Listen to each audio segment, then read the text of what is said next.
मंडळी नमस्कार. श्रावण शुद्ध पौर्णिमेच्या आपल्या सगळ्यांना खूप हार्दिक शुभेच्छा, मनापासून शुभेच्छा.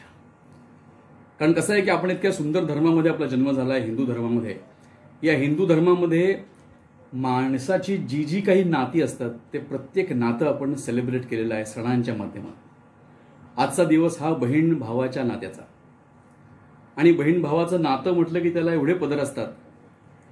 अगदी प्रचंड घट्ट नात्यापासून आमचा एकमेकांशी अनेक वर्षांचा आबोला आहे, इथपर्यंत या नात्याचे पदर असतात. आपल्या सगळ्यांच्या माहितीमध्ये असे एक तरी बहीण भाऊ असतील की ज्यांचे आपसात संबंध काही छान नाही आहेत. अगदी भांडण नसेल पण एक अनोळखी माणसापेक्षा एक स्टेप जास्त. पण ही राखी पौर्णिमेची एक संधी असते वर्षामध्ये की त्या बहीण भावाचं नातं जर थोडंफार बिघडलं असेल तर ते पुन्हा सांधायचे. आजचा हा दिवस एक व्यक्ती म्हणून, एक कवी म्हणून मला फार महत्त्वाचा वाटतो.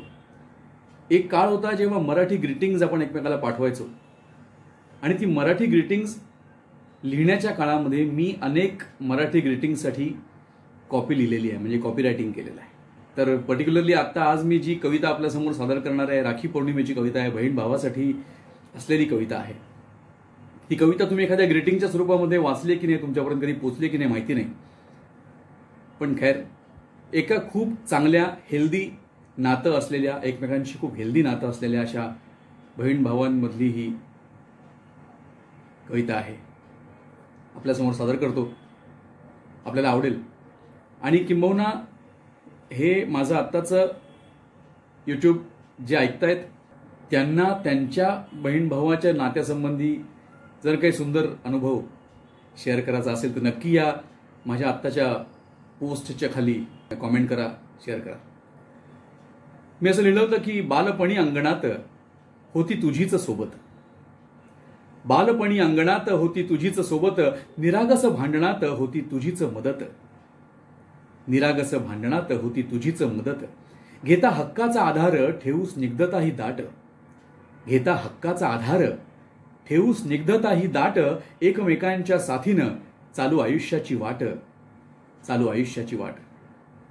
नातं भावा बहिणीचं, नातं भावा बहिणीचं, ज्यात प्रेम हे अमिट, एक पवित्र बंधन त्याग स्नेहाची ही गाठ, एक हाकही पुरेशी, एक हाकही पुरेशी, स्नेह दाटतो उराशी, जुन्या स्मृती ह्या उशाशी, ज्यात प्रेम बावन कशी, ज्यात प्रेम बावन कशी, गत स्मृतींची ही खूण आज सांगते ही राखी.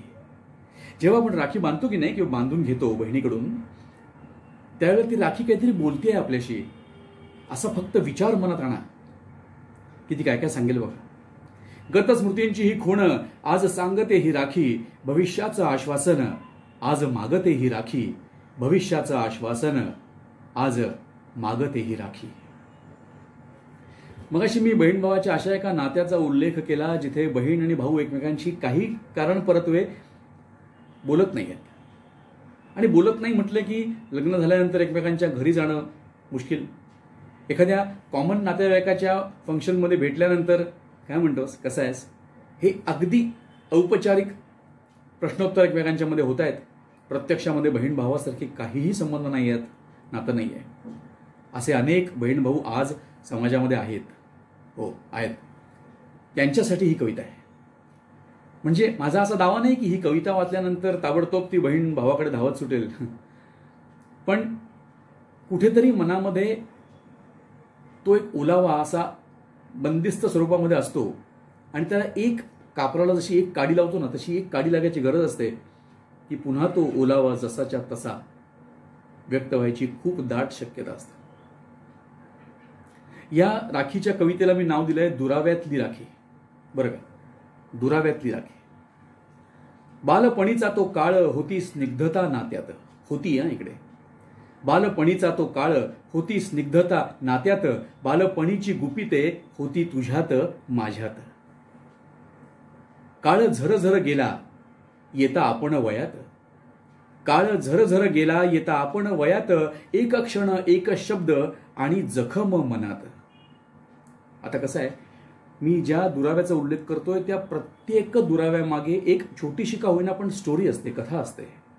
त्या कथेकडे मी निर्देश केलाय की एक क्षण एक शब्द आणि जखम मनात, होते निमित्त छोटेसे आला दुरावा घरात, होते निमित्त छोटेसे आला दुरावा घरात, आता अबोलाही जुना पण प्रेम अंतरात, आता अबोलाही जुना पण प्रेम अंतरात, आज राखीचं निमित्त आज कापूया अंतर, आज राखीचं निमित्त आज कापूया अंतर, आठवून जुने क्षण आज गाईल हे घर, आठवून जुने क्षण आज गाईल हे घर, विसरून दुराव्याला बांधूया आज राखी, विसरून दुराव्याला बांधूया आज राखी, कर आज हात पुढे, कर आज हात पुढे, किती काळ आहे बाकी, किती काळ आहे बाकी. आता किती काळ आहे बाकी हे वाक्य मी खूप अर्थपूर्ण लिहिलेलं आहे बरं का, कारण आज इतका विचित्र काळ आहे की तुम्ही अजातशत्रू जरी असलात SSR सारखे, तरी तुमच्यावर कोणीतरी टपून बसलेलं असतं. तुम्ही अजातशत्रू जरी असलात त्या माझ्या कलकत्त्याच्या बहिणीसारखे, तरी कोणीतरी राक्षस तुमच्यावर टपून बसलेला असतो. आणि या राक्षसांचा आज सुकाळ सुरू आहे, सुकाळ सुरू आहे. म्हणजे एखाद्या राशीला चांगले दिवस येतात ना, तसं राक्षसांना आज खूप चांगले दिवस आलेले आहेत. 2012 साली एक भयानक प्रकार घडला होता आणि त्याच्यानंतर या देशातल्या कायद्यामध्ये काहीतरी बदल होईल अशा वावड्या उठल्या होत्या. पण एकामागून एक बलात्कार, आणखीन खून होत आहेत, आणखीन कायदा जसाच्या तसाच आहे. म्हणजे मला तर वाटतं जगातला सगळ्यात बेकार आणि गाढव कायदा आपल्या देशामध्ये असेल. कारण ज्या संविधान म्हणून आपण नाचत असतो ते आणखीन देशातला कायदा, कानून के हात लंबे होते हैं वगैरे, हे सगळे सिनेमातले फालतू आणि भुक्कट डायलॉग आहेत. कारण हा कायदा कोणीही आपल्या दारात पायपुसणं म्हणून ठेवतो ज्याच्यापाशी धन आहे, ह्याची आपण हजारो उदाहरणं बघितलेली आहेत. त्यामुळे मला तर कधी कधी असं वाटतं की या देशातले जे वकील, आणखीन पोलीस, हे घडवणारी जी ठिकाणं आहेत ना, म्हणजे पोलीस भरती केंद्र म्हणा किंवा वकिलांची LLBची कॉलेजेस, या ठिकाणी प्रचंड मोठ्या प्रमाणामध्ये आध्यात्मिक आणि सत्प्रवृत्त अशा लोकांची व्याख्यानं, लेक्चर्स आणि या सगळ्या गोष्टी ठेवायला पाहिजेत. अन्यथा कायद्यांचे हे सो कॉल्ड रक्षक आज भक्षक झालेले आहेत. ज्यांच्यावर आपण विसंबून राहायचं तेच पार बाजार बसवे झालेले आहेत. त्याच्यामुळे म्हणून ही शेवटचा विषय कुठून निघाला की कर आज हात पुढे, किती काळ आहे बाकी. आता किती काळ आहे बाकी या माणसाचा कोणीच सांगू शकत नाही हो. आपल्या नात्यातल्या कुठल्याही व्यक्तीचा किती काळ आहे, म्हणजे आज भेटलोय तर उद्या असेल का नाही अशी परिस्थिती आहे. म्हणून हे वाक्य आहे, म्हणून एवढा सगळा विषय निघाला. त्याच्यानंतर गेले काही दिवस या देशामध्ये सर्वसामान्य माणूस, सर्वसामान्य सुशिक्षित डॉक्टरांसारखा माणूस आपल्या हातातली कामं ठेवून बिचारे रस्त्यावरती आंदोलनं करतायत आणि त्याला माहीत नाही आहे की आपल्या आंदोलनाला काहीही अर्थ नाही आहे आणि हे काहीही असं काही होणार नाही आहे. तर त्याच्यावरती एक श्री पुष्यमित्र उपाध्याय यांची एक अप्रतिम कविता गेले काही दिवस अनेक जण पोस्ट करतायत, अनेक जण एक बॅनर स्वरूपामध्ये रस्त्यावर ही कविता घेऊन जागृत करायचा प्रयत्न करतायत. पण मला एक खूप मोठा प्रश्न आहे की सुनो द्रौपदी शस्त्र उठालो अब गोविंद ना आएंगे, ही जी कविता आहे, ही जी द्रौपदी आहे तिला आपण शस्त्र उठालो असं म्हणतोय, पण ही द्रौपदी शस्त्र उठवत नसेल कशावरनं. आता कलकत्त्याचं जे मॅटर झालं त्या मॅटरमध्ये ती जी डॉक्टर बहीण होती माझी, तिने हातात शस्त्र घेऊन एक दोघांवरती इजा केली नसेल कशावरनं, एक दोघांना विरोध केला नसेल कशावरनं. पण एक दोन नाही 7-8 जण लांडगे जर तुमच्यावर तुटून पडले तर ही द्रौपदी काय शस्त्र उठवणार आणि काय करणार. पण आपण आपलं कविता सादर करायची, आणखीन स्वतःच्या मनाचं समाधान करायचं. आणि किमान माझ्या सगळ्या बहिणींना मी राखी बांधू शकत नसलो आज, किंवा त्यांच्याकडनं राखी बांधून घेऊ शकत नसलो सगळ्यांकडनं, तरी मी ही एक गोष्ट सांगू शकतो की पर्समध्ये तिखटाची पुडी, एखादं नेलकटर, एखादा चांगला एवढासा सफरचंद कापण्यासाठी सुरा, अशा गोष्टी बाळगत चला. कधी कुठे कसा उपयोगाला येईल माहिती नाही, कुठल्या राक्षसावर त्याचं नाव लिहिलेलं असेल, यू नेव्हर नो. तर ही कविता अशी आहे की सुनो द्रौपदी शस्त्र उठालो अब गोविंद ना आएंगे, सुनो द्रौपदी शस्त्र उठालो अब गोविंद ना आएंगे, छोड़ो मेहंदी खड्ग संभालो, छोड़ो मेहंदी खड्ग संभालो, खुद ही अपना चीर बचा लो, छोड़ो मेहंदी खड्ग संभालो, खुद ही अपना शील बचा लो, द्यूत बिछाए बैठे शकुनी, द्यूत बिछाए बैठे शकुनी. आता इथे हे जे शकुनी म्हटलंय ते प्रत्येक राज्यामध्ये असतात ना. आता आपल्याला बंगालमधला शकुनी दिसतोय, म्हणजे बाईच्या वेशातला एक राक्षस तिथे बसलेला आहे. खूप मोठ्या पोझिशनवर, तिला बाई म्हणावं तरी प्रॉब्लेम.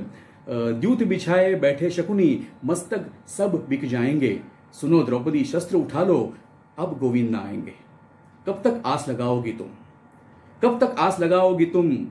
कुठली आस लावते होती? ती आस लावते की शक्ती नावाचा एक कायदा येऊ शकेल. एक निर्भया झाली, 2 झाल्या, 3 झाल्या, मग श्रद्धा झाली, मग तिचे 35 तुकडे झाले. त्याच्यानंतर इथे आपल्या नवी मुंबई पासची एक अशी घटना घडली. त्याच्यानंतर लव्ह जिहाद जे म्हणतो, त्या लव्ह जिहादची कंप्लेंट करायला तुम्ही जर पोलीस स्टेशनमध्ये गेलात तर तिकडे या महाराष्ट्रात अशी परिस्थिती आहे की तिकडे पण ते टाळायचा प्रयत्न करतात. त्याला पण स्पष्ट इन्स्ट्रक्शन्स नाही आहेत या राज्यामध्ये गृहमंत्रालयाकडून. त्यामुळे तुम्हाला लव्ह जिहादची केस नोंदवता पण येत नाही तिकडे कोणीतरी असे मसल पॉवरवाले आपल्याबरोबर चांगली लोक आल्याशिवाय.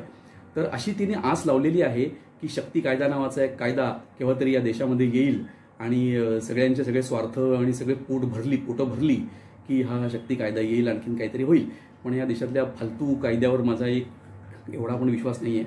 कब तक आस लगाओगी तुम बिके हुए अखबारों से, कब तक आस लगाओगी तुम बिके हुए अखबारों से, कैसी रक्षा मांग रही हो दुशासन दरबारों से, स्वयं जो लज्जाहीन पड़े हैं वे क्या लाज बचाएंगे, सुनो द्रौपदी शस्त्र उठा लो अब गोविंद ना आएंगे.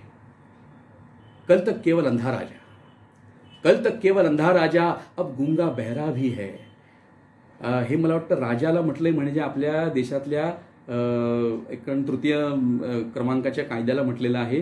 त्या कायद्याचे जे सगळे एक्झिक्युटर्स आहेत त्यांना म्हटलेलं आहे.